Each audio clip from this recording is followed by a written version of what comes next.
outrage growing over video of detained Palestinians as the IDF says the men are captured Hamas terror suspects. Our foreign correspondent James Longman is on the ground in Israel. Good morning to you, James.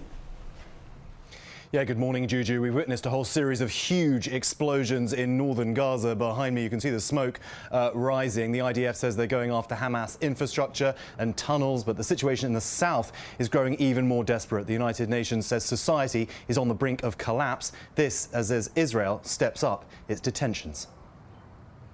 This morning, outrage as new video from Gaza shows Palestinian men stripped down to their underwear, kneeling in rows with hands behind their backs, surrounded by Israeli soldiers. Israel says the men are captured Hamas terror suspects. We pressed the IDF on that claim. Do you consider these to be terrorists or are they civilians? Israel does not arrest, apprehend, or target anyone in the Gaza Strip that is not a Hamas terrorist or poses an imminent threat to Israel. And then I saw the video, I was like, wow, I recognize this street. But I spoke to Hani Al-Madhoun, who says he recognizes his brother and nephew from these images. He says they're both civilians detained by the IDF. The power players have plans for Gaza or the Middle East. I hope that does not come at the expense of my family. I want them to be safe. You know, there is a lot of hurt also on the Israeli side. I want to acknowledge that. But this is not in any way proportional. This is not you feeling sorry for the Israelis, does not empty your heart from sympathy for the Palestinians who are suffering. The Committee to Protect Journalists says another one of those men is a Palestinian correspondent, Dia Al-Khalout, and they are demanding his release. Another video appearing to show similarly stripped men packed in the back of moving army trucks. And this morning, massive explosions in northern Gaza blanketing the sky in smoke.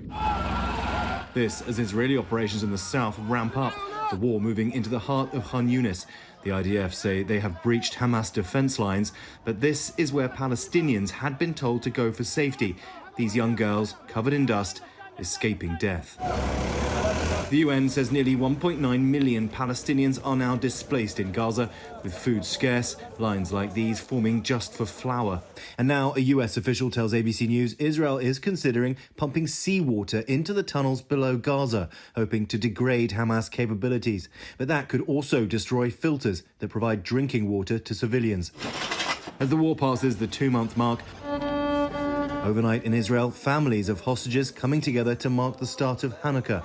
Among the 137 still missing, 8 Americans, including Efrat Moore's cousin, Omer. We want to see negotiation. We understand that every day that they are there jeopardize their lives. So we need action.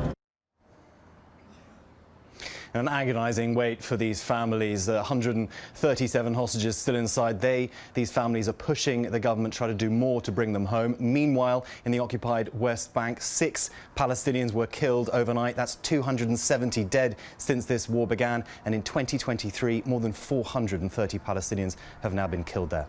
DeMarco. All right, James, thank you for that report. Hi, everyone. George Stephanopoulos here. Thanks for checking out the ABC News YouTube channel. If you'd like to get more videos, show highlights, and watch live event coverage, click on the right over here to subscribe to our channel. And don't forget to download the ABC News app for breaking news alerts. Thanks for watching.